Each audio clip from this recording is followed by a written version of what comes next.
Hello बच्चों, कैसे हैं आप लोग। मुझे उम्मीद होगा आप लोग बहुत अच्छे से होंगे। इसी आशा के साथ में हम लोग एक्सरसाइज 8.2 क्लास 10 मैथ का एक्सरसाइज 8.2 का क्वेश्चन संख्या दूसरा लेकर आए हैं बच्चों। ये सवाल ऑब्जेक्टिव ऐसा हमेशा एग्जाम में आते रहता है, इसको ध्यान से सुनेंगे। 2 10 30, 2 10 30, 10 30 का मान कितना होता है बच्चे। तो साइन 30 का मान और कोस 30 का मान को अगर बट्टा में कर देंगे तो टेन 30 का मान आ जाता है। तो टेन 30 का मान आता है बच्चों 1/√3। ठीक है, बट्टा 1 प्लस प्लस टेन 30 का मान तो 1/√3 का होल स्क्वायर। फिर इतना कैसे होगा बच्चा, इसके बाद क्या हो जाएगा 2 गुना 1 तो 2/√3, बड़ा सा बट्टा 1 ये प्लस 1 का स्क्वायर 1 और √3 का स्क्वायर 3। यहाँ कुछ नहीं तो बच्चों 1 ले लेंगे हम लोग और फिर क्या बनाएंगे 2/√3। 1 और 3 का सिर्फ कितना होगा बच्चों, तो यहाँ पे 3 हो जाएगा। 1 के पहाड़ा में 3 कितना होगा बच्चों, 3 बार में 3 एकम 3 प्लस 3 के पहाड़ा में 3 1 बार में 1 गुना 1, यानी ये हो गया 2/√3 बड़ा सा बट्टा 3 और 1 4/3।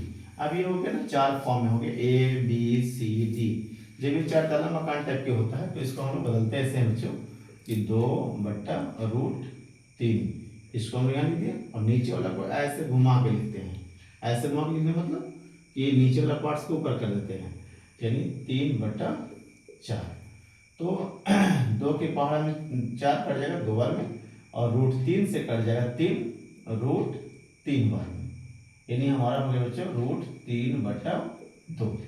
अब देखना ऑप्शन में ऐसा कोई मिल रहा है क्या, तो ऑप्शन में कैसे मिलेगा देखेंगे हम लोग। साइन 60 का मान क्या होता है, तो √3/2, हाँ ये मिल गया। कोस 60 का मान ये 1/2 होता है। साइन 30 का मान 1/2 होता है। tan 60 के मान √3 होता है, यानी साइन 60 का ही मान √3/2 होता है। तो ऑप्शन संख्या हमारा ये सही हो गया, ऑब्जेक्टिव सही आएगा बच्चों। दूसरा सवाल देखते हैं।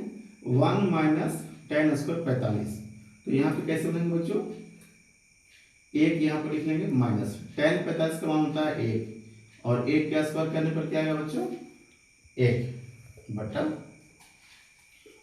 प्लस tan², यहाँ पर भी tan का 50 का मान होगा 1 और 1 का स्क्वायर 1 ही होगा। यानी क्या आ गया ये 1 - 1/1 प्लस 1 और 1 कितना हो गया 2 और ऊपर कितना हो गया 0/2 बराबर 0।